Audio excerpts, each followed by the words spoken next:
Namaste. Welcome to the Ilongga Yogi podcast. My name is Kate. I'm from Iloilo City. I'm a certified yoga instructor and certified in mental health counseling. I share content on yoga, mindfulness, fitness, mental health, self-care, and healing.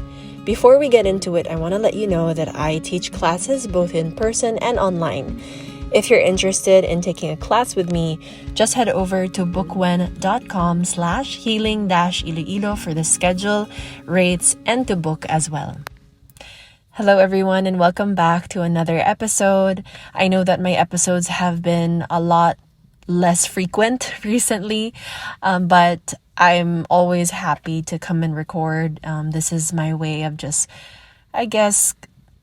sitting down and reflecting on everything that has happened since the last episode that I've recorded and uploaded. And so definitely for this one, it's a very, very special one, as you can tell by the title, because I will be talking about my experience of traveling solo for the first time and then doing this in Siargao, which is such an amazing place. Like, I really cannot wait to go back there. And I don't know why it took me this long to finally set foot in Siargao, knowing that that's always been there and I've heard amazing things about it ever since. So I really have been looking forward to this episode. But before we get into that, I do want to share a bit of an update.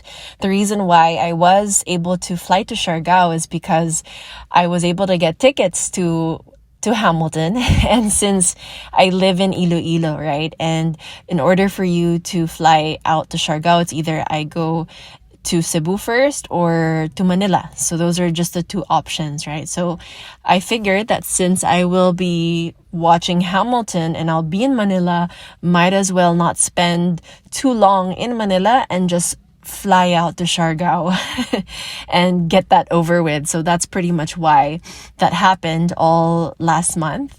And so I was able to buy tickets to Hamilton, and it was just the most amazing experience as well. Like, I never expected it to be as good as it was, because of course it's not like the original cast, and I know that that's not always supposed to be like an issue when it comes to shows, Broadway shows and everything. You're always going to get a good show, like a good experience, right?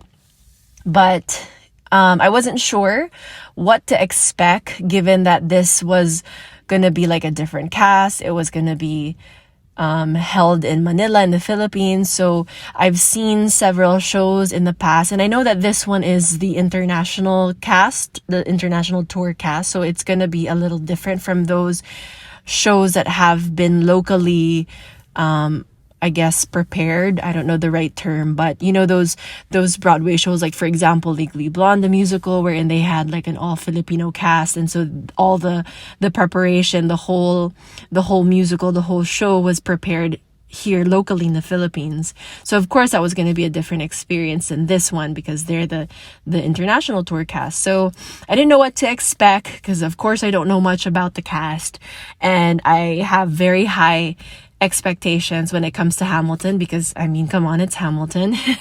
And I can't believe like it's been almost like a decade, right? Almost a decade, because I think it came out like back in 2015, something like that. And I remember when it first came out, that was like the only thing I was listening to nonstop, pun intended. And then like I would listen to the whole thing every single day, all day long. And I also remember like the first time that I listened to the whole recording, the whole soundtrack, even just like the soundtrack, not even seeing the play itself or seeing the show itself, like it had me in tears. That was how good the music is. So that's why it has really like left an impact on me. And I remember just being obsessed with it for a very long time. And finding out that they were going to be showing here in the Philippines, it was like, I have to go there. I have to be there. I have to watch this. So there was that. And I decided to watch this alone. Although I did have a friend with me, but we sat in separate seats. So it was still like an experience I did by myself in a way, which is not new to me. I'm very used to always doing things alone, especially like these shows. I remember the last time I watched a show alone in Soler was West Side Story, and I was also by myself then. So it wasn't new. It's actually not bad because like when you watch the show, it's not like I'm going to talk to the person I'm with anyway during the show. You're kind of going to be immersed in it anyway. So it was okay. It was fun. And I really splurged on the ticket because I wanted a good seat for this one. So I made sure that I had a good ticket, a good seat. Although since I don't always watch at Soler, I didn't really know exactly where it was going to be. When I got there, I was shocked that I had like the perfect seat. I was close to center. I was in like the lower level, the lower portion, and I could see everything. The stage just felt like so close to me, so I was very happy because it was like just the right type of seat for its price, you know. So I was very happy for the experience, and the whole cast was really great. If you're able to watch before or after listening to this episode, before they kind of end their run here in Manila, I highly suggest that you watch Hamilton because it is a really good show. It's not like any other Broadway show that you've ever seen before, I promise. And I know that maybe if you have Hamilton fans in your life, that's also what they say, but trust, it's a really good show. They are amazing. The cast is really, really good. I was very, very like in awe of how good the cast was. So there was that. Hamilton was a fun experience. I'm so glad that I was able to do it, and just to be in Manila, and I was able to stay with my bestie there, and it was very quick because like I said, I wanted to fly to Manila and not stay there for too long. Literally, we flew in the day before Hamilton, right? And then Hamilton Day we watched, and then early morning the next day I flew out for Siargao. So not even 2 days in Manila, like if you really counted the hours, I guess. A really quick stay in Manila, which is something that I don't always do because typically I would stay longer in Manila. But I definitely wanted to reserve, my money for Siargao. So that was a fun trip. That was really nice to be with my friend again and to just spend time with her. I slept at her condo, at her place, and just like, enjoy the things in Manila that I used to enjoy because it's been a while, since I've been in Manila, kind of, I think. Yeah. And I used to live there, so it's very nostalgic all the time. A lot of memories come in when I'm there. And then besides that, I really wanted to make this trip a special experience because like I mentioned in my last episode, I have been regularized at work. And so officially I kind of asked them if I could start in November after this trip. So I wanted to savor every moment during this trip of just letting myself have fun and enjoy, because I knew that by the time I got back, I would have to focus on work. I'd have to take in this new role, a bit more responsibilities in a way. So I wanted to be able to have my fun so that when it's over, when it's done, I can start focusing on what I need to focus on. So because of that, a lot has changed in terms of just my routine, my schedule. I do feel very recharged though, after Siargao and Hamilton, Manila, I feel very relaxed, very recharged, not stressed at all. If anything, I feel like a very different person now. That's very exaggerated naman, no? But it was just that good of an experience that I feel really good at present, and that has carried me through the past, I guess, week of really starting this new routine, and accepting the changes that I am going through now, because now that I have this sort of new role, I am unable to like exercise like I used to, like follow the same schedule like I used to, right? Because now I have to kind of be on my computer at certain hours, certain times of the day, right? So, and of course I have my classes that I teach. Lucky for me, I guess, because this whole week I didn't have much of my other classes yet, like my privates, because they're also coming from trips. They also went on vacation. They're also kind of busy. So at least I've had a bit of time to settle in and not be too overwhelmed with everything. But next week it'll start to come back again, and so it has its pros and cons. But at least I've had this week to slowly ease my way into this new routine, and I have been figuring out and learning that, like, for example, I can't really work out 6 a.m. anymore. I can't join the morning workouts that I used to. I preferred that before, so at least it's like done. But now I can't, just because I usually end my shift kind of late, very late, so I don't get much sleep anymore. Typically I would sleep around 1 a.m., 2 a.m., which is very, very different than my sleeping habits before. Like, I was the type of person that would be in bed asleep by 9. Latest would be 10. So it's been an adjustment, but it's been okay for me because it's the only way I can get some work done and also not compromise my teaching schedule. So it's definitely compromised, but it's okay. But with that has made me realize I can only work out like in the afternoon. And I guess as much as I would have loved to have a lot of privates and like maintain that, so that, because, you know, privates, you get paid more as a teacher for your effort, for showing up and everything.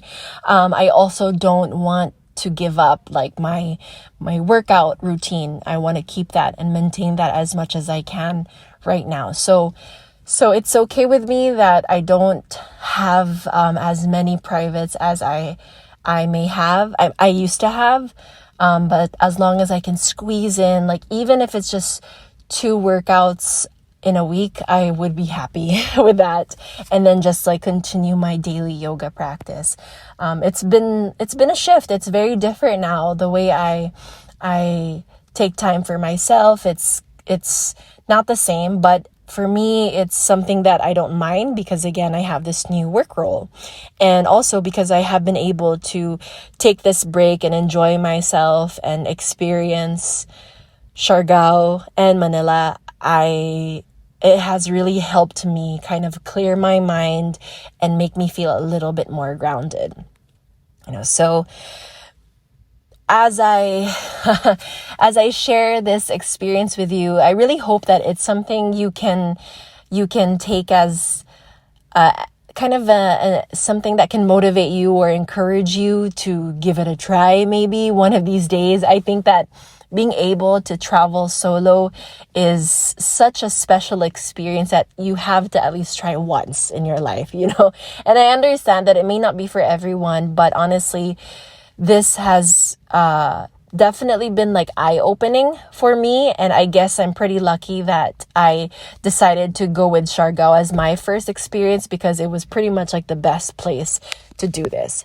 So I want to take you back to kind of the start, like, where did this come from? Why did I finally decide to do this? You know, at 31, what made me decide to do my first ever solo trip to a place like I've never been to?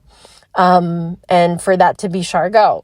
As I mentioned, it all kind of began when I got tickets to Hamilton. It's really Hamilton. And not only that, but like, I made this promise to myself that this year I just wanted to enjoy myself.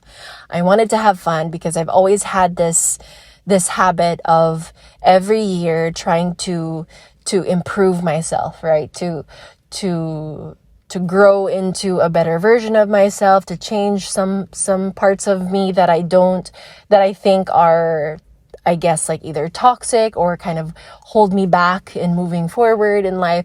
all that kind of stuff. And for this year, I just wanted to let that go and just like let this be a journey of accepting who I am, where I am, for all that I am. I'm pretty much that, just like letting myself be and not giving an F anymore. Just wanted to have fun. And that's why traveling has been like at the top of my list. And even like that like recently I practiced this meditation ritual that monks do, that I was able to find like from another YouTuber who was also trying out different morning rituals. And so she shared this one and I wanted to give it a try. And it was how monks usually, the moment they wake up at around like 4 a.m. And while they're lying in bed with their eyes closed, they start to think about death. They start to meditate on death and just like embody that whole experience. And when I tried that out, as morbid as it sounds and probably weird as well, I wanted to give it a try. And it made me realize what is important to me, like what really matters to me, So if like, for example, you kind of think of, okay, what if I only had 2 years left to live, or 5 years, for example, 5 years left to live, at least like it's not too soon, what would that be like? What would change? What would you do differently? So I kind of started there, and then you start to bring it closer and closer to the present. So what if I had only a year left? How would that change things? And then like, how about if I died tomorrow? What would that be like, right? And it really made me see things differently. Like, for example, in my personal experience, one, like I realized I would rather spend these last few years or months in my life being able to see the world, like traveling and not caring about trying to save money all the time, and not buying like stupid things.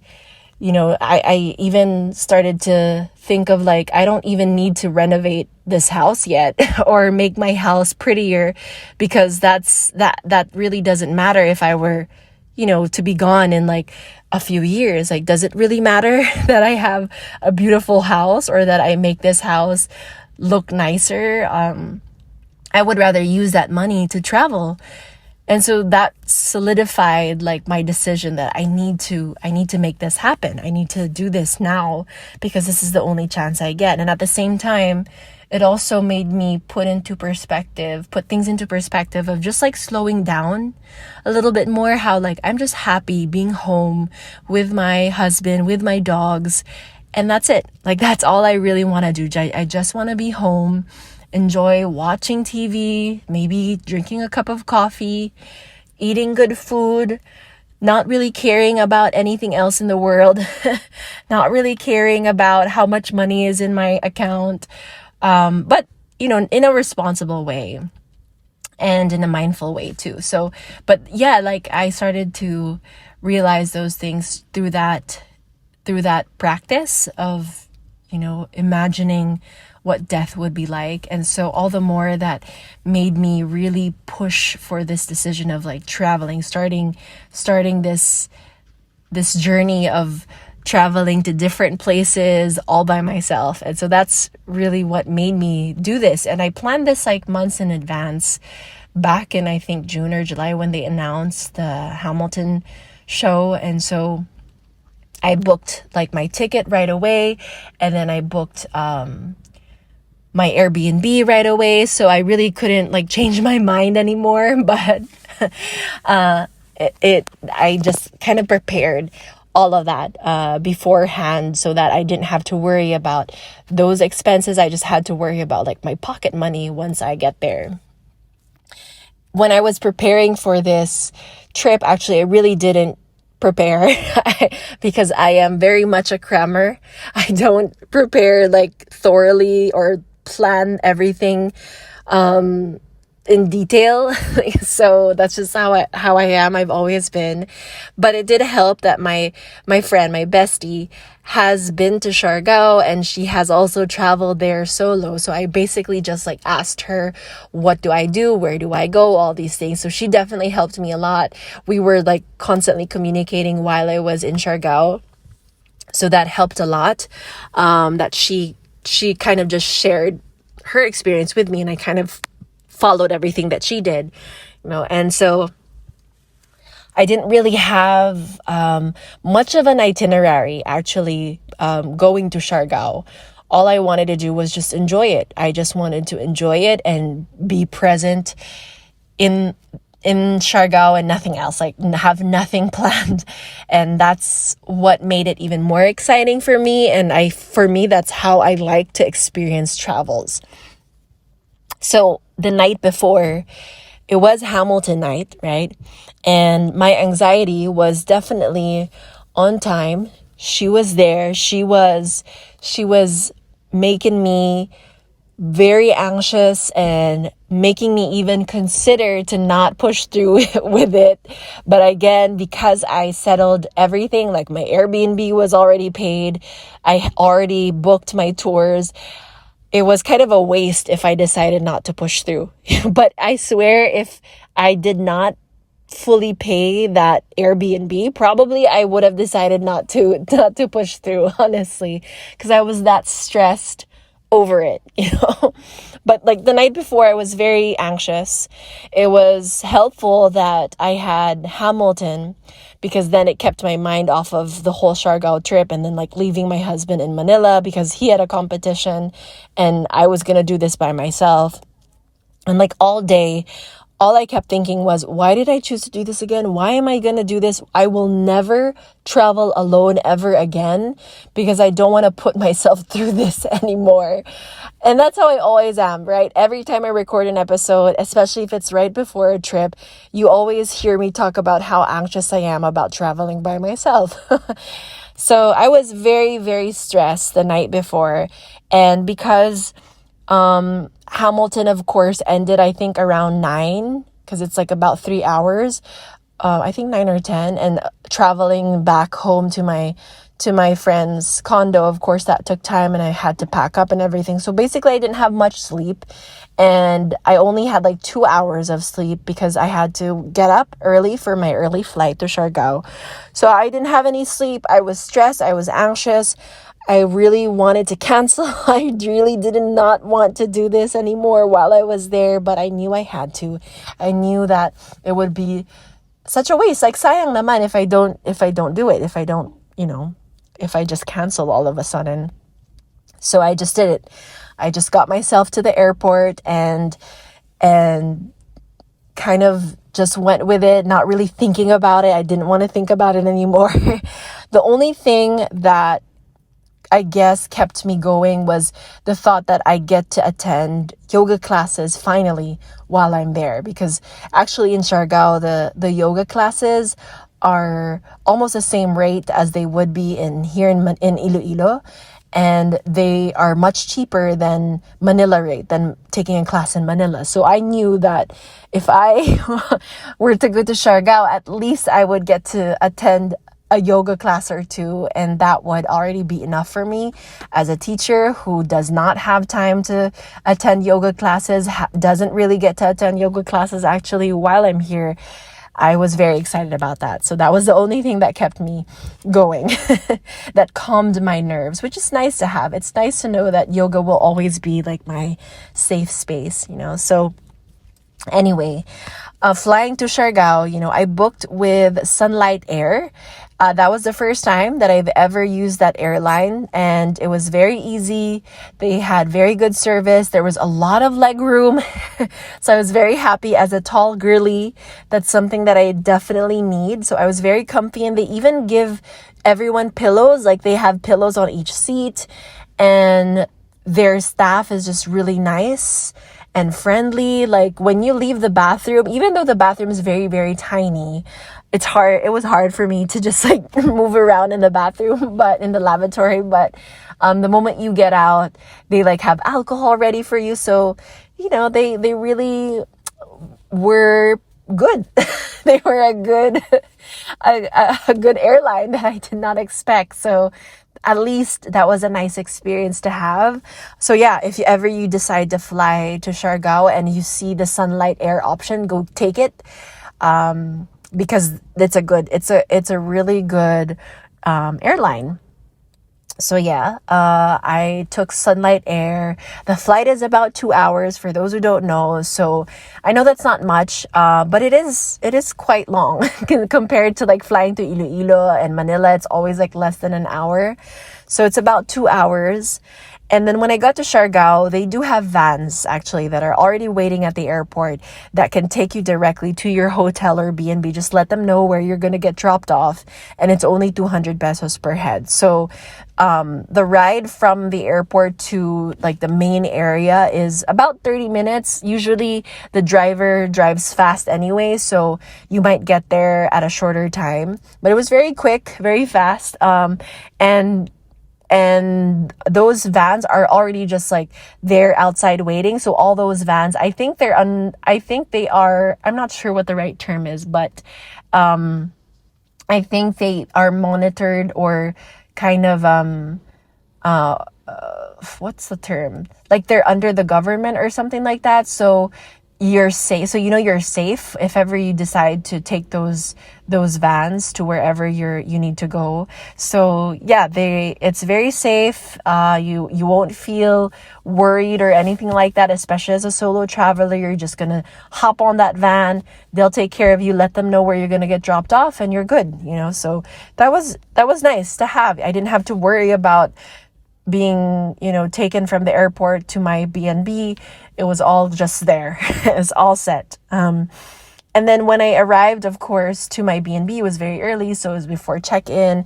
So, of course, I could not stay there. And because I have had basically like no sleep, I needed to find a place where I could just like sit down, maybe have breakfast, have coffee or something to keep me up. So I did that. And that's when I was kind of a little confused about my decision, because my Airbnb, it's kind of in the middle of the two tourism roads, right? Because there are two tourism roads. So mine is like the one in the middle where it kind of connects both of those roads together. So it's slightly further away from the main tourism road, right? So when I stepped out of my B&B after I dropped off my bags and I was walking, I was expecting that I would be able to find like a tricycle and then like ask them where could I have breakfast.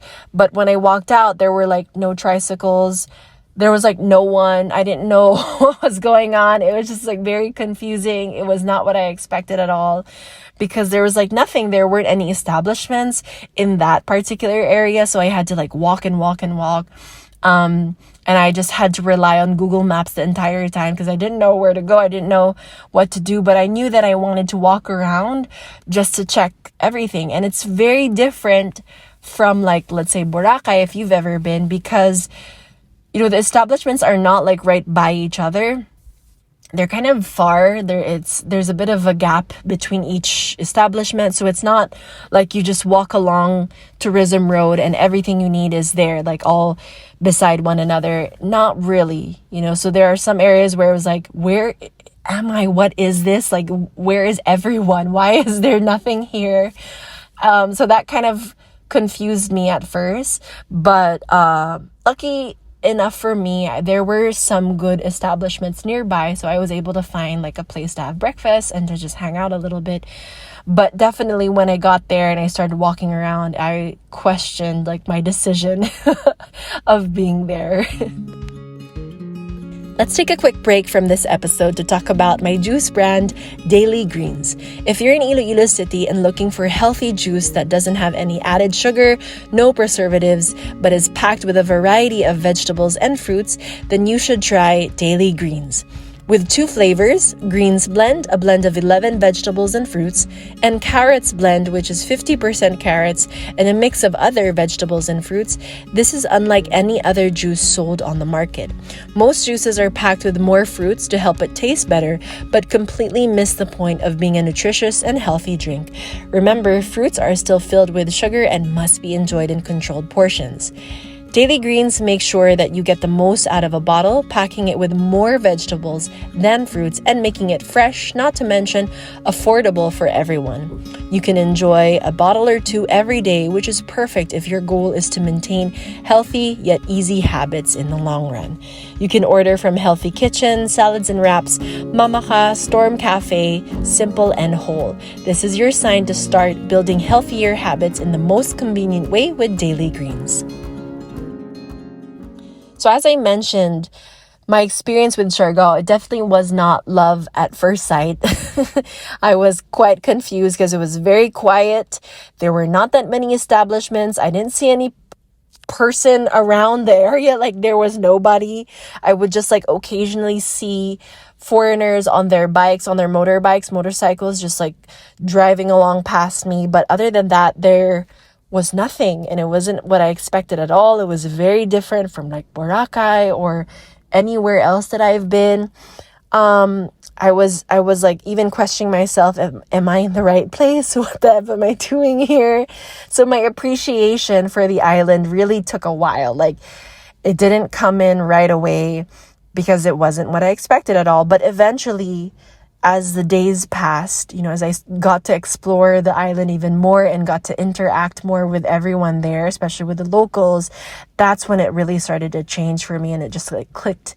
And I realized how amazing the place is, and especially the people. So here are just like a few of my learnings and my tips that I can share with you. First of all, Siargao is really the best place in the Philippines to travel solo. So if you are a first-timer solo traveler, especially if you are a female, a girl, just like me, a woman, just like me, whatever age you are, even if you're younger, way younger than I am, and you want to experience traveling solo, Siargao should be at the top of your list because it's really the perfect place to do this. Everyone is so nice and friendly. The locals are very nice and friendly. Nobody bothers you there. Like, that was one of the things I was very anxious about and worried about, is that people might bother me because I'm a solo traveler, and I did not want that. Like, I didn't want to talk to anyone at first because I was very anxious about that. But it turns out that while I was there, like, nobody bothered me. Nobody was catcalling me. Even like the tricycle drivers were very friendly. They were like the best people to ask, where do I go? What should I do right now? Because they knew like what was going on the island. They knew what to do. So Siargao is really like the best place to go to if you're a solo traveler. The next thing is that I wish I did rent a motorbike on the first day. So if you're a solo traveler, you can definitely choose to rent a motorbike just because it'll make it easier to go from one place to another. In my mind, I don't think you'll have a hard time like I did in terms of like trying to get a tricycle. Although my friend did give me the number of a tricycle driver, every time I tried to like message them or contact them, they kind of didn't respond, or they responded like very late. So I just kind of gave up on that and relied on all the tricycle drivers that I would just see, along the way.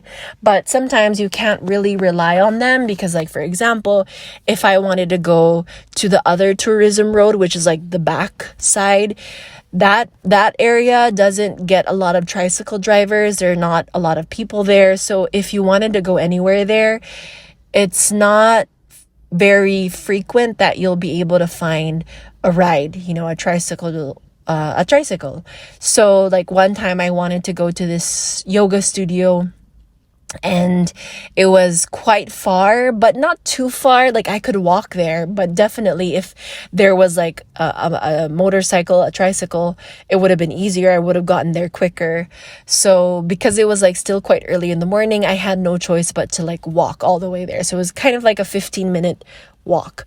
So not bad, but just prepare to walk a lot, especially if you are going to rely on the tricycles, because they're not always going to be there or present. Sometimes it's going to be quite hard to get a ride. But if you can get a motorcycle, I think, or a motorbike, I think that would be much more convenient. So you don't have to worry about that at all. But I guess you'll only have to worry about like gas if you had to like put gas in it. And it's not that expensive. I think it's like 800 per day. But at least you can go anywhere you want, anytime. You know what I mean? So if you can do that, that's an option, but you also don't have to. Like tricycles are there too. If you can even afford like renting a car, I feel like that would be even better. Like, for example, I did a land tour package. I wish I did not join the group, like do a joiner type of tour, because for the land tour, I feel like it would have been much more fun if I just rented a tricycle with friends, because they have that option and it's much cheaper, or just like rent a car and then you drive around the island. That would have been much fun, because like that land tour was kind of stressful, but at the same time, like that was the only way I got to meet other people.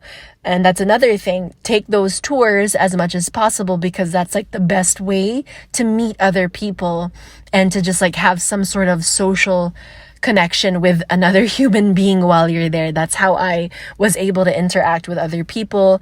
And when they know that you're a solo traveler, usually they want to like talk to you and just like get to know you in just like a friendly way, no malice, nothing like weird or anything. So I really appreciated that, because I never felt like bored or alone while I was on those tours. So definitely, I highly recommend getting a tour and doing a tour, joining those tours, because that's like the best way to meet other people. Now, in terms of like asking tricycle drivers around, or asking who do you ask to get to different places, you can ask everyone there. The tricycle drivers, like I mentioned earlier, know everything that's going on the island. They know most of the establishments, so you don't have to worry. And they're very honest, they're very nice, so they'll take you exactly where you need to go. They'll ask for the exact rate. It's not like in Manila or anywhere else where they're gonna ask extra or try to charge you more than they should. So you can definitely rely on them. And even like the servers, all the locals there, they're very, very friendly and helpful. GCASH is widely used everywhere there, but just know that there are times or different areas where the signal isn't that great. So just have cash as much as possible. Better if you can withdraw all the cash you need before you get to Siargao. But they do have ATMs. However, of course, the fee is quite a lot. Like I think it was it like almost 10 pesos or something like that. It was kind of expensive. It was not like 2 pesos or anything like that. So yeah, parang sayang naman, diba, if you have to withdraw every day. So best to just like bring all your cash with you. But they do have GCash available. So if you can, I would also recommend that you book your trip when the weather is really good. I was lucky that even though it was October, the weather when I was there was perfect. Like it didn't rain, barely rained. It only rained like during the evening time, like at night, and very quickly. Not like it wasn't like pouring for hours and hours, not like that. But the weather was really perfect. Although it was very, very, very hot. And I ran out of sunblock because of how hot it was and how many times I had to reapply during the day. But go there when the weather is good, because you get to experience so much more of the island when the weather is good. And you get to do those island hopping tours, you'll get to appreciate Cloud9 so much better, surfing, all those kinds of stuff. And just like walking around, it just makes it more easy, of course. So if you can really pick the time of the year that's where the weather is pretty good. And also, check whenever you're there and you're deciding like where to go and everything, try your best to check the hours before you get to where you want to go, because sometimes the hours can change, especially when I was there, because of it was election. So I know that there were like different changes in like the hours and the operating hours of every establishment. So just make sure to check those hours, because it's really like inconvenient when you plan your day. Like, for example, I wanted to go all the way to this end of the island, and then when I got there, it turns out they were going to close early. So it's best to just like check the hours before you head there, to not expect that it's just going to be open, and to also reserve a table if you decide to eat like at a restaurant where you know it's going to be pretty popular. Because like, lucky for me, I'm just a solo traveler, so they were able to like find just a seat for me where I could sit and enjoy my dinner. But like, if there were more of us, then that would have been like a problem, or probably we wouldn't have been able to eat at certain places that were packed. So just like reserve a table, make a reservation before you get there, because again, it's going to be very like hassle to drive or take a tricycle all the way there, tapos wala naman, and then like have to walk back, because like every tricycle ride is about, depends, pero sometimes if you're like farther out, they'll charge you 100. Depends like where you're coming from. Minimum is like 30, but like at night it can go up, of course, because of demand. So just like check on that. For food there, like all the food really, really good, and there's a good balance of more like pricey food but really good food. It's gonna be worth it if you end up spending more, and also like cheaper options. So don't worry about that. I would say like find a good balance. Maybe every day you can choose one pricey restaurant and have your dinner there or lunch or whatever, and then maybe eat your other meals at cheaper places, or just kind of like alternate it so that it's not too heavy as well. Traveling alone, it can be very intimidating. Of course, when I was there, people, especially those who I was, the people that were with me in those group tours, were really like shocked, like, oh my gosh, you're traveling alone. Is your husband okay with that? Like, what's going on? They were definitely really shocked that was even possible.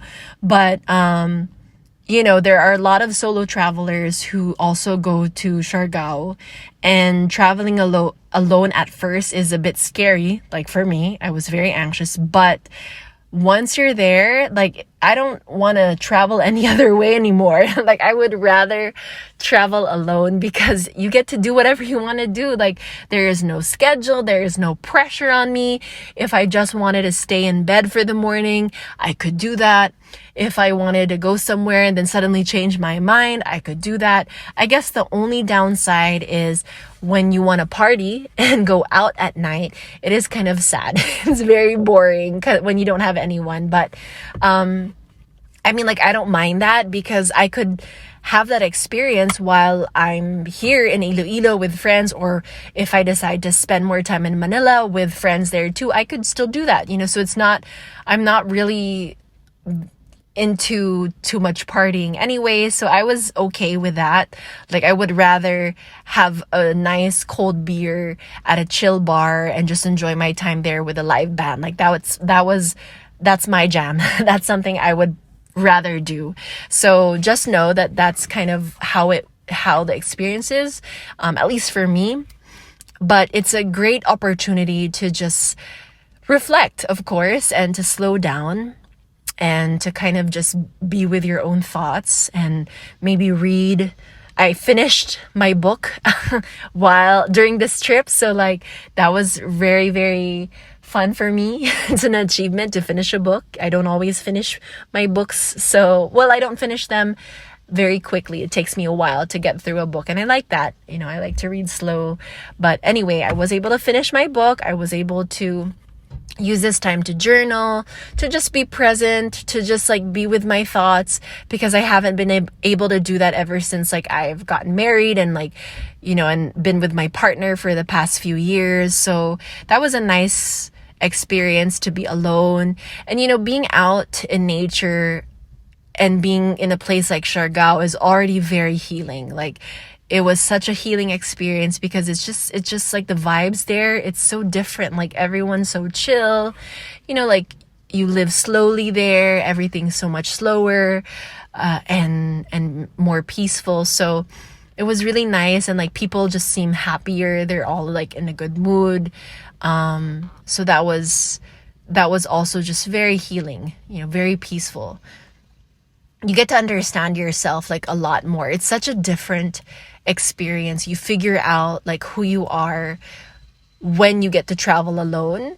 And you figure out like what works for you, what doesn't work for you, like little things like, what do I like to do if I'm alone? Like I would rather, have an ice cold beer and just like listen to a live band. That's my jam, or I would rather enjoy the bar and just like be at a beach and then that's it. Like I'm happy with that. I don't have to go anywhere. I don't have to do anything crazy. Like that's who I am. I would rather stay in bed for a few hours and not care about anything, and I'm happy doing that, so you get to understand yourself more.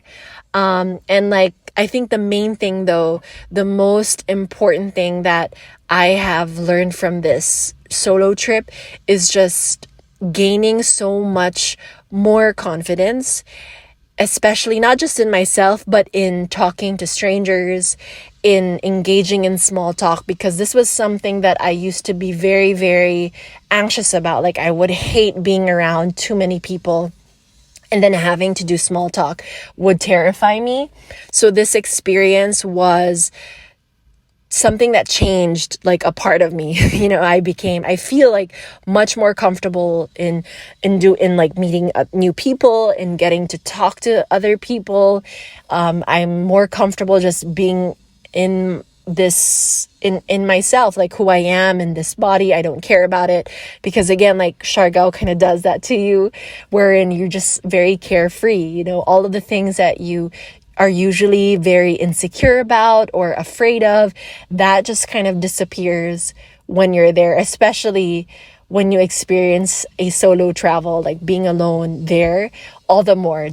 It just like bumps up the whole experience. So this solo trip was worth every centavo. I don't care how much I spent during this trip, honestly, because for me, it was the best decision.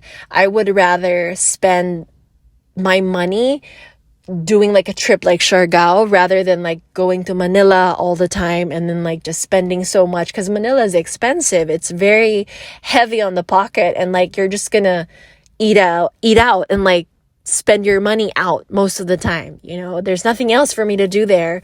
So I would much rather like travel alone to a new place, experience that, maybe travel with a friend, travel with my husband to a new place, and then spend the same amount of money and just like basically just travel and travel. So this was the most amazing experience. Again, like I mentioned at the start of this episode, I hope this truly encourages you to give it a try, or maybe consider it one of these days, because I feel like this was a huge part, or a huge part in my bucket list that I've been able to check off finally. And this is just the beginning. Like this is just the first of many. I hope I can travel even more to different places, and I guess like make that my thing now before I become a mom, if that ever happens for me. I just want to get this out of the way while I'm young, capable, and still slightly carefree because it's been the best experience. So thank you so much for listening to this episode of the Ilongga Yogi podcast. If you'd like more similar content, you can learn more on my blog and my socials, which will be linked in the show notes. Wishing you peace in the body, peace in your mind, and peace in your heart wherever you are. Have a wonderful rest of your day, and always take care. Bye.